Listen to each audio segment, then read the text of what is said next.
Hello दोस्तों, welcome to गुरु की class. तो दोस्तों, आज की इस वीडियो में हम सॉल्व करेंगे कक्षा 9 एनसीईआरटी गणित प्रश्नावली 1.6। पिछली क्लास में हमने प्रश्नावली 1.5 अच्छे से कंप्लीट कर ली है, जिसका लिंक आपको इस वीडियो के डिस्क्रिप्शन में मिल जाएगा। आप वहां से जाकर देख सकते हैं। तो प्रश्नावली 1.6 पढ़ने से पहले हमें कुछ घातांक नियम समझने होंगे, फिर इसके बाद हम सभी क्वेश्चन को सॉल्व करेंगे। तो जैसा कि हम आपको दिखा देते हैं, ये कुछ घातांक नियम है। यहाँ पे 4 दे रखे हैं, इनके बारे में हम समझेंगे। तो देखो, यहाँ पे a की घात m गुणे a की घात n बराबर लिखा हुआ है a m प्लस n घात में। ठीक है, तो a m n ये क्या है? ये एक प्राकृत संख्याएं हैं। ठीक है, a जो है कि आधार में है और इसके घात में क्या है? m है। इसमें भी गुणा का चिन्ह है यहाँ पे। ठीक है, इसमें भी a जो है कि आधार में है और इसके घात में क्या है? n है। अगर यहाँ पे आधार सेम होता है और उनकी कुछ घात होती है, दोनों गुणा में होते हैं, तो घातें जुड़ जाती हैं, ये मैटर करता है। तो इसको हम अभी आपको कॉपी पे समझाएंगे और इसमें कुछ अंक लेकर भी आपको समझाएंगे। ठीक है, तो चलिए समझते हैं। तो पहले हम घातांक के नियम के बारे में समझ लेते हैं। घातांक नियम।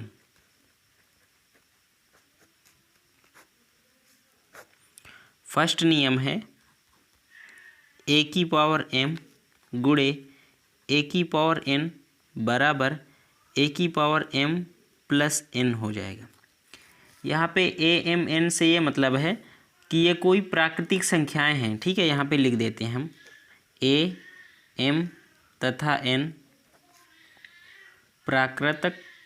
प्राकृत संख्याएं हैं। ठीक है, संख्याएं हैं, जैसे 1 2 3 4 कोई संख्याएं हैं। जैसे हम फार्मूला लगाते हैं ना, a प्लस बी का होल स्क्वायर, तो सेम वही फार्मूले के जैसे आपको इसको समझना है। अगर जैसे यहाँ पे a की जगह कोई संख्या है, उसकी घात दूसरी संख्या है, m की जगह हम समझ लेंगे दूसरी संख्या है, फिर गुणा का चिन्ह है और फिर a वाली जो संख्या है उसकी घात अपनी दूसरी संख्या है। ठीक है, मतलब आधार यहाँ पे a जो है कि आधार में है, m n जो है कि घात में है। तो मतलब अगर आधार सेम है और गुणा में है और उनकी अलग अलग घातें हैं, तो हम घातों को जोड़ देंगे। ठीक है, आधार एक ही रहेगा, आधार के ऊपर हम जो घातें होंगी उनको जोड़ देंगे अगर गुणा में ऐसा चिन्ह होगा। मतलब एक ही जगह हम कोई संख्या ले लेते हैं, जैसे 4 है। ठीक है, और इसकी घात जो है कि 3 कर लेते हैं, गुणा में है। फिर इसके 4 है और इसकी घात जो है कि अब की बार चेंज है, 3 नहीं है। ठीक है, ये 3 अब की हम 5 कर लेते हैं। तो यहाँ पे क्या हम इसको लिख सकते हैं? घातांक के नियम अनुसार हम क्या करेंगे? 4 लिख लेंगे और इनकी घातों को हम जोड़ देंगे, 3 + 5 हो जाएगा। तो 4 की कितनी घात हो जाएगी? 8 हो जाएगी। ये घातांक का नियम कहता है। ठीक है, दूसरा नियम क्या कहता है? दूसरा नियम है, अगर a की पावर m है और बड़ा कोष्ठक a की पावर n है, वो n है पूरे की पावर। ठीक है, पहले a की पावर m है और फिर पूरे की पावर n है। अब m n कोई संख्याएं होंगी, a भी कोई संख्या होगी। तो देखो यहाँ पे क्या हो जाता है, ये n जो है कि इसके गुणा में आ जाता है, a की पावर m n या m गुणे n कर सकते हैं। इसको हम गुणा का चिन्ह हटाकर m n कर सकते हैं। ठीक है, तो हमने गुणा का चिन्ह आपको समझाने के लिए लिख दिया है, बाकी ये m n हो जाएगा। जब गुणा इसको हटाएंगे गुणा का चिन्ह तो m n हो जाएगा। ठीक है, अब इसकी जगह कोई संख्या ले लेते हैं। अब की बार a की जगह हम 5 मान लेते हैं। ठीक है, अब a की जगह 5 और इसकी घात यहाँ पे मान लिया 3 है। ठीक है, ये 3 घात है, हमने कोष्ठक पहले लिख दिया। यहाँ पे 3 घात है और इसके बगल में यहाँ पे 4 घात है। ठीक है, इसके ऊपर पूरे की 4 घात है। तो इसको हम इसके घातांक के नियम अनुसार क्या करेंगे? इस कोष्ठक को हटाएंगे तो 3 इसके मल्टीप्लाई में आ जाएगा 4 के। तो यहाँ पे लिखेंगे 5, 3 गुणे 4, जो हमने कोष्ठक हटाया ये इसके मल्टीप्लाई में आ गया। तो 5 की पावर कितना हो जाएगा? 4 तिया 12 हो जाएगा। ठीक है, ये दूसरा नियम कहता है। तीसरा नियम क्या है? तीसरा नियम है, अगर a की पावर m है बटे a की पावर n है, यहाँ पे अंश और हर में है। a की पावर m है, दोनों अलग है, m अलग है, n अलग है, लेकिन a सेम है, जिसमें घात चढ़ी है वो सेम है। इसमें भी a में चढ़ी है, इसमें भी a में चढ़ी है घात। लेकिन एम एन संख्याएँ अलग अलग हैं। अब अगर इसको हम ऊपर ले जाएंगे, ये जो ए की पावर एन है, अगर देखो कोई भी अगर संख्या हर में लिखी हुई है और उसमें कोई घात नहीं चढ़ी है तो भी हम एक घात मानते हैं उसकी, ठीक है। अगर कोई संख्या जैसे मान लिया 5 लिखा है तो इसकी घात हम 1 मानते हैं, लेकिन घात लिखी नहीं होती, ठीक है। तो यहाँ पे अगर इसकी घात को हम ऊपर ले जाएंगे तो ये माइनस में चली जाती है, ठीक है। तो इसको हम क्या लिख सकते हैं, ए की पावर एम। अब ये जो माइनस घात है सेम है, जिसमें घात चढ़ी है वो सेम है, ठीक है।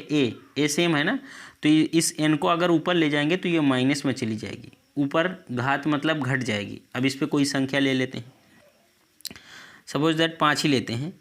5 लिया और इसकी घात हमने 4 कर दिया, बटे 5 लिया और इसकी घात हमने 3 कर दिया, ठीक है। एम एन चेंज है, 4 3 है, ठीक है। 5 तो सेम ही, एक ही जगह। अब ये क्या हो सकता है, इस घात को नीचे वाले को हम ऊपर ले जाएंगे तो माइनस में चली जाएगी। तो यहाँ पे क्या लिखेंगे, 5 4 -3 हो जाएगा, और ये 4 से हम 3 घटाएंगे तो क्या आ जाएगा, 1 आ जाएगा। अब 1 लिखो ना लिखो ये 5 ही होगा, ठीक है। एक घात हर किसी में एक घात होती है, ठीक है, लेकिन वो लिखी नहीं होती, लेकिन हम एक मानते हैं, ठीक है। तो अब हम चौथा क्वेश्चन देख लेते हैं, चौथा नियम। तो चौथा नियम है ए की पावर एम गुणे बी की पावर एम बराबर ए बी ए एम, ठीक है। ए बी की पावर एम।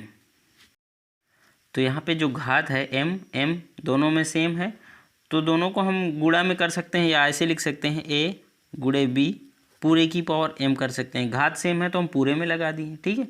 अब इसमें भी एम घात चढ़ी है, इसमें भी एम घात चढ़ी है, दोनों मल्टीप्लाई में है, तो दोनों का मल्टीप्लाई ए बी आ गया, ए बी की पावर हम पूरे की एम कर दिए हैं। तो यहाँ पे अगर आप मल्टीप्लाई ए बी नहीं करते हो तो आप गुणा में भी करके पूरा एम कर सकते हैं। अब इसकी जगह आप कोई संख्या लेंगे, जैसे 4 ले रहे हैं हम, ए की जगह 4 ले रहे हैं और बी की जगह 5 ले रहे हैं, और इनकी जो घातें हैं 3 3 दोनों में कर देते हैं, ठीक है। मतलब एम की जगह 3 3 कर दिया, ए की जगह 4 हो गया, बी की जगह 5 हो गया। तो इसको हम क्या लिख सकते हैं, 4 पंचे 20, या आप इसको 4 गुणे 5 की पावर 3 कर दीजिए ऐसे, या आप गुणा कर दीजिए 4 पंचे 20 की पावर 3, ठीक है।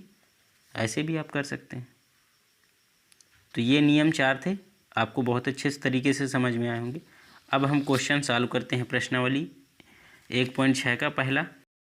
तो पहला क्वेश्चन है, ज्ञात कीजिए, फर्स्ट पार्ट है 64 की पावर 1/2, और इसमें 32 की पावर 1/5, इसमें 125 की पावर 1/3। अब देखो इसमें पावर दे रखी है 1 करके, तो 64 के हमें किसकी पावर 64 में किसकी पावर कितनी लिख सकते हैं, 2 की पावर हम 6 कर सकते हैं, क्योंकि 2 का जब 6 बार मल्टीप्लाई करेंगे तो 64 ही आएगा। 8 की पावर 2 लिख सकते हैं, 8 की पावर 2 करेंगे, 8 का डबल बार मल्टीप्लाई करेंगे तो क्या आएगा, 64 आएगा। 4 की पावर क्या लिख सकते हैं, 3 लिख सकते हैं, मल्टीप्लाई करेंगे क्या आएगा, 64 ही आएगा। देखो पहला क्वेश्चन, 64 की पावर 1/2। अगर इसको हम 2 की पावर में लिखना चाहेंगे तो 2 की पावर इसको हम 6 करेंगे और 1/2 कर देंगे। अभी हमने घातांक का नियम क्या है, अब अगर इसमें किसी संख्या की घात अगर चढ़ी हो और पूरे का फिर पूरी घात चढ़ी हो तो इन दोनों का हम मल्टीप्लाई कर देते हैं, तो 2 की पावर 6 गुणे 1/2 हो जाएगा। और इसको हम क्या कर सकते हैं, 2 की पावर ये कट जाएगा, अंश हर में होगा, 6 के नीचे भी 1 होगा क्योंकि ये 1/2 में है, तो ये कट कर क्या आएगा, 3 आ जाएगा यहाँ पर, 2 1 2, 2 3 6, तो यहाँ पे 3 आया। अब 2 की पावर 3 करेंगे क्या आएगा, 8 आ जाएगा, 8 आंसर आ जाएगा। इसको दूसरे तरीके से कैसे करेंगे, 64 की पावर 1/2 है, इसको हम 8 की पावर में क्या लिखेंगे, 8 की पावर में 8 की पावर 2 करेंगे, क्योंकि 8 का डबल मल्टीप्लाई करेंगे क्या आएगा, 64 ही आएगा। फिर इसको हम क्या करेंगे, 1/2 ऐसे कर लेते हैं। अब 8 की पावर 2, अगर यहाँ पे देखो मल्टीप्लाई में अगर इस कोष्टक को हटाएंगे तो ये पूरे में 1/2 इसके मल्टीप्लाई में आएगा 2 के, क्योंकि अभी हमने पढ़ा ही नियम ना, 2 से 2 कट जाएगा, क्या बचेगा, 8 बचेगा। आप ऐसे भी कर सकते हैं, ठीक है। तो दूसरा देखते हैं, दूसरा क्वेश्चन है 32 की पावर 1/5, 32 की पावर 1/5। इस 32 को हम क्या लिख सकते हैं, 2 की घात 5 कर सकते हैं, तो यहाँ पे लिख लेंगे 2 की घात 5 गुणे 1/5। 2 की घात 5, ये 1/5 गुणा में आ जाएगा, क्योंकि यहाँ पे अभी हमने नियम समझा है ना, अगर इसमें घात इस चढ़ी है और फिर पूरे की घात चढ़ी है तो इस घात को हम इसके गुणा में ले आते हैं बाहर वाले के, ठीक है। तो इसमें ये भी अंश बटे हर हो जाएगा, ये भी अंश बटे हर हो जाएगा, तो इसमें 5 से 5 कट जाएगा, क्योंकि ऊपर नीचे होगा। इसके भी नीचे एक हो जाएगा ना, कोई भी संख्या लिखें उसके नीचे एक हो जाती है, यहाँ पे भी ये 5 अंश में चला जाएगा, इसके नीचे एक संख्या लिखेंगे 1, तो वो हर में आ जाएगी, तो ऊपर नीचे कट जाएगा। क्या बचा अब 2 बचा, क्योंकि पूरे 2 की पावर 1 बची, तो 1 2 ही लिखेंगे, तो दूसरा भी हो गया। अब तीसरा पार्ट देख लेते हैं। तीसरा पार्ट है 125 की पावर कितना दे रखा है, 1/3। अब 125 को हम क्या लिख सकते हैं, 125 को हम लिख सकते हैं 5 की घात 3। 5 का ट्रिपल बार गुणा करेंगे तो 125 ही होगा, ठीक है। फिर हम 1/3 घात चढ़ा लेते हैं। अब यहाँ पे 5 3 गुणे 1/3 करेंगे, इसके भी नीचे 1 होता है, तो ऊपर नीचे कट जाएगा, तो 5 की पावर 1, यही आंसर हो जाएगा 5। 1 लिखो चाहे न लिखो घात, तो 5 ही आंसर हो जाएगा। अब दूसरा क्वेश्चन देख लेते हैं। दूसरा क्वेश्चन 9 की घात 3/2 और 32 की घात 2/5, और तीसरा है 16 की घात 3/4। चौथा है 125 की घात -1/3। तो सेम ऐसे ही हमें सॉल्व करना है, तो इसको भी हम सॉल्व कर लेते हैं। तो दूसरे का पहला पार्ट है 9 की घात 3/2। अब 9 की घात तो हम क्या लिख सकते हैं, इसको लिख सकते हैं 3 की पावर 2, क्योंकि 3 का डबल बार मल्टीप्लाई करेंगे क्या आएगा, 9 आएगा, तो 3 की घात 2, फिर हम 3/2 ऊपर चढ़ा देंगे। अब ये 2 किस में मल्टीप्लाई जाएगा, 3/2 के मल्टीप्लाई में जाएगा, तो 3 2 गुणे 3/2। अब ये इसके नीचे हर है, तो 2 से 2 ऊपर अंश नीचे हो जाएगा, बीच में गुणा का चिन्ह है, तो 2 से 2 कट जाएगा, तो क्या बचा, 3 की पावर 3 बचा, क्योंकि ये ऊपर ही गुणा में जाएगा ना, 3 1 3, इसकी जगह क्या बचेगा 1, तो 3 1 3 हो जाएगा, 2 1 यहाँ पे 1 बचेगा, तो 1 1 1। अब यहाँ पे 1 लिखे ना लिखे इसके नीचे, तो 3 की पावर 3 हो गया, क्या हो जाएगा 27। अब दूसरा पार्ट देख लो। तो दूसरा पार्ट है 32 की पावर 2/5। 32 की पावर 2/5, तो 32 को हम क्या लिख सकते हैं, 2 की घात 5, फिर ये 2/5 मल्टीप्लाई में कट जाएगा। अब देखो अंश हर में हो गया, 5 1 5, क्या बचा, 2 की पावर 2 बचा, ये अंश में है ना, तो 2 की पावर 2 बचा। इसको हम करेंगे 2 का 2 बार मल्टीप्लाई करेंगे, 4 आ जाएगा, ये भी हो गया। अब तीसरा देखो, तीसरा है 16 की पावर 3/4। 16 को हम क्या लिख सकते हैं, 16 को लिख सकते हैं 2 की घात 4। 2 का 4 बार मल्टीप्लाई करेंगे तो 16 आएगा। अगर आप ऐसे नहीं लिख पा रहे हैं तो आप उसके सीधे फैक्टर कर दीजिए, ठीक है। 16 के फैक्टर करेंगे, 2 से काटेंगे 8 आएगा, फिर 2 से काटेंगे 4 आएगा, फिर 2 से काटेंगे, फिर 2 आएगा, फिर 2 से काटेंगे 2 1 2, तो यहाँ पे 4 बार 2 निकलेंगे, ठीक है। आप फैक्टर भी कर सकते हैं, फिर इसमें मल्टीप्लाई हो जाएगा 3/4, 4 1 4 कट जाएगा, क्या बचा, 3 की पावर ऊपर 2 बची। अगर नीचे होता तो 1 करके लगाते, ये ऊपर ही जाएगा ना, तो 3 की पावर 2 की पावर 3 हो जाएगा। अब 2 की पावर 3 का मल्टीप्लाई करेंगे 3 बार, क्या 2 का 3 बार मल्टीप्लाई करेंगे क्या आएगा, 8 आएगा, तो 8 आंसर हो गया। अब चौथा देख लो, 125 की पावर -1/3।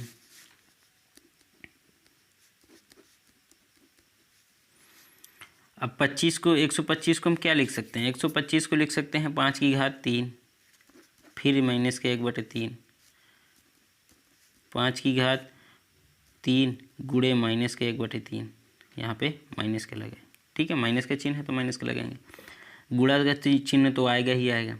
अब ये इसके नीचे है 1 है, ये ऊपर हो जाएगा, ये नीचे हो जाएगा, आंसर में होंगे तो कट जाएंगे, तो क्या बचा, -1/1 बचा है, तो क्योंकि ये -1 का इस वाले में 1 में गुणा हो जाएगा तो -1 हो जाएगा, /1 रहेगा, तो इसको हम क्या लिख सकते हैं, 5 की पावर -1। अब 5 की पावर माइनस अगर घात चढ़ी है तो हम उसको क्या कर सकते हैं, इसको हम नीचे लाने के लिए 5 लिख सकते हैं, इसकी नीचे 1, क्योंकि यहाँ घात माइनस में होगी तो हम उसको नीचे हर में कर सकते हैं। आप ऐसे भी कर सकते हैं, लेकिन आप इसको 1/5 भी आंसर समझेंगे, घात 1 लगाएं ना लगाएं। अगर घात माइनस में है तो उसको हम हर में कर लेंगे, 1 करके घात को प्लस कर देंगे। यहाँ पे हमने क्या किया, घात माइनस थी, 5 की पावर -1 थी, तो हम इसको अंश बटे हर में लिख दिया, मतलब 1 बटे कर दिया और घात को सेम 5 की पावर 1 कर दिया, लेकिन यहाँ पे माइनस का चिन्ह हटा दिया। ऐसे आप कर सकते हैं, ठीक है। 1 लिखा नहीं जाता हम घात में, तो सीधा से 1/5 आंसर हो जाएगा, ठीक है। तो दूसरे का चौथा भी हो गया। अब हम तीसरा पार्ट देख लेते हैं। तीसरा क्वेश्चन है, सरल कीजिए 2 की घात 2/3 गुणे 2 की घात 1/5। यहाँ पे गुणा का चिन्ह है। अब दोनों घातें जब गुणा है, आधार सेम हो तो घातें जुड़ जाती हैं, तो यहाँ पे घात जुड़ जाएगी, ठीक है। तो चलिए इसको भी सॉल्व कर लेते हैं। तो तीसरे का पहला पार्ट है 2 की पावर 2/3 गुणा का चिन्ह है और 2 की पावर 1/5। अब जब आधार सेम हो और घातें अलग अलग हों, गुणा में हो, तो आप उसको घातों को जोड़ सकते हैं, ठीक है। तो यहाँ पे हो जाएगा 2 की घात 2/3 प्लस 1/5, क्योंकि अभी हमने क्या घातांक का नियम पढ़ा है, a की पावर m गुणे a की पावर n बराबर क्या हो जाता है m प्लस n, a की पावर m प्लस n। तो यहाँ पे भी घातें जुड़ जाएंगी। 2 की घात, अब इन दोनों में देखो अंश बटे हर है, एलसीएम ले लेंगे। 3 और 5 के एलसीएम 15। भिन्न से ऐसे सॉल्व करना, ठीक है। हम भिन्न सॉल्व कर रहे हैं। 3 × 5 = 15, 5 दूनी 10, 5 × 3 = 15, 3 × 1 = 3। तो ये कितना हो जाएगा 13/15, यही आंसर हो जाएगा। दूसरा देख लो। दूसरा है 1/3 की पावर 3 पूरे की पावर 7, 1/3 की पावर 3 पूरे का 7, ठीक है। यही क्वेश्चन है। अब इसमें हम क्या करते हैं, इसमें हम ये करें, अंश वाले की पूरी घात 7 चढ़ा लेंगे और हर वाले की पूरी घात 7 चढ़ा लेंगे। ऐसे करते हैं। 1 की पावर पूरे की 7 है, तो इसको हम पहले अंश वाले को 7 पूरा कर लेंगे, और 3 इसको भी हम पूरा 7 कर लें। अलग अलग कर लिया, अंश वाले को भी अलग कर लिया, और नीचे पूरे की घात चढ़ी तो हमने अलग अलग अंश वाले को भी 7 का दे दिया और हर वाले को भी 7 दिया, क्योंकि पूरे में 7 लगा था, ठीक है। अब 1 का हम 7 बार मल्टीप्लाई करेंगे, 1 गुणे 1 गुणे 1 गुणे 1 7 बार, तो 1 ही आएगा, चाहे 1 का कितनी भी बार गुणा कर लें, यहाँ पे 1 ही आने वाला है। अब 3 की पावर यहाँ पे 3 लिखा है, अगर पूरे ये कोष्टक बंद, पूरे की पावर कितना चढ़ा है 7 चढ़ा है, तो इस कोष्टक को हटाएंगे तो ये घात में मल्टीप्लाई में आ जाएगा, तो 3 × 7 हो जाएगा। अगर कोष्टक हटाएंगे, अभी हमने नियम पढ़ा है ना एक, यहाँ पे आपको बता दें, a की पावर m, अब फिर n है, तो इसको हम क्या कर सकते हैं mn कर सकते हैं। अभी था ना, इसके गुणा में लिख सकते हैं, आप अगर गुणा करना चाहें तो mn आ जाएगा। तो यहाँ पे भी वैसे हो जाएगा, 7 × 21 आ जाएगा, 1/3 की पावर 21। अगर आप इसमें पूरी संख्या लिखना चाहें तो 3 का 21 बार गुणा कर दीजिए, जो भी संख्या है लिख दीजिए, ठीक है। वरना आप ऐसे ही इतना ही आंसर होता है, ठीक है। तीसरा देख लो। तो तीसरा है 11 की पावर 1/2 बटे 11 की पावर 1/4। 11 की पावर 1/2 बटे 11 की पावर 1/4। इसमें हम क्या करेंगे, ये आधार तो सेम है जिसमें घात चढ़ी है, तो इस हर वाले को उठाकर हम ऊपर ले जाएंगे, तो इसमें की घात क्या हो जाएगी माइनस। अभी नियम हमने समझाया है ना घातांक का, यहाँ पे फिर से लिख दे रहे हैं। a की पावर m बटे a की पावर n है, तो ये इसको हम ऊपर ले जाएंगे तो a की पावर m माइनस n हो जाएगा, घात माइनस हो जाएगी, आधार तो सेम है, ठीक है। तो यहाँ पे हो जाएगा 11 की पावर 1/2, ये घात ऊपर माइनस जाएगी, 1/4 हो जाएगी, ठीक है। तो 11, अब इसमें हम भिन्न सॉल्व करेंगे, 1/2 से 1/4 घटाएंगे तो 1/4 ही आएगा, लेकिन यहाँ पे हम इसको भिन्न जैसे सॉल्व करेंगे, एलसीएम लेंगे 2 और 4 का, हर का एलसीएम लेते हैं ना, 2 और 4 का एलसीएम लेंगे 4 आएगा, फिर 2 का इसमें भाग देंगे 4 में 2 आएगा, ऊपर गुणा करेंगे 1 में 2 माइनस, इधर से 4 × 1 = 4, 1 गुणा करेंगे 1 ही आएगा। तो 11, 2 से 1 घटाया 1 आया, बटे 4 है 4, तो 11 की पावर क्या आया 1/4। तो तीसरा भी हो गया। अब चौथा देख लेते हैं। चौथा है 7 की पावर 1/2 गुणे 8 की पावर 1/2। 7 की पावर 1/2 गुणे 8 की पावर 1/2, यही है ना, हाँ ठीक है। यहाँ पे गुणा का चिन्ह है, और इसमें देखो जिस आधार अलग अलग है, यहाँ पे 7 है, यहाँ पे 8 है, मतलब जिसमें घात चढ़ी है वो अलग अलग है, बाकी घात सेम है। तो इसके लिए हमने चौथा नियम पढ़ा है ना घातांक का, अगर आधार अलग अलग हो और घात सेम हो तो हम क्या करेंगे, 7 × 8 और पूरी की पावर 1/2 कर देंगे। ये वाला नियम था, यहाँ पे लिख देता हूँ। जैसे अगर यहाँ पे a की पावर m है और b की पावर m है तो ये पूरे को क्या हो जाएगा, ab की पावर m हो जाएगा। ऐसा नियम हमने पढ़ा है ना घातांक के नियम। a और b भी संख्या है, m भी संख्या है, तो इन दोनों को गुणा में हम यहाँ एक साथ कर देंगे। a और b का गुणा ab हो जाएगा और पूरे की घात हम कर देंगे। तो सेम इसमें भी 8 × 7 = 56 हो जाएगा और पूरे की पावर क्या है, 1/2 कर देंगे। तो चौथा भी क्वेश्चन हमारा सॉल्व हो गया। मेन आपको इसमें घातांक के नियम समझना था, ठीक है। बाकी क्वेश्चन सरल हैं, आपको सॉल्व करेंगे तो आपको अच्छे से आदत पड़ेगी। तो आज हमारी प्रश्नावली समाप्त हो चुकी है। वीडियो कैसी लगी कमेंट करके ज़रूर बताइएगा और चैनल को नहीं सब्सक्राइब किया है तो चैनल को सब्सक्राइब कर दीजिएगा। दोस्तों के साथ ज़रूर शेयर करिएगा। Thank you.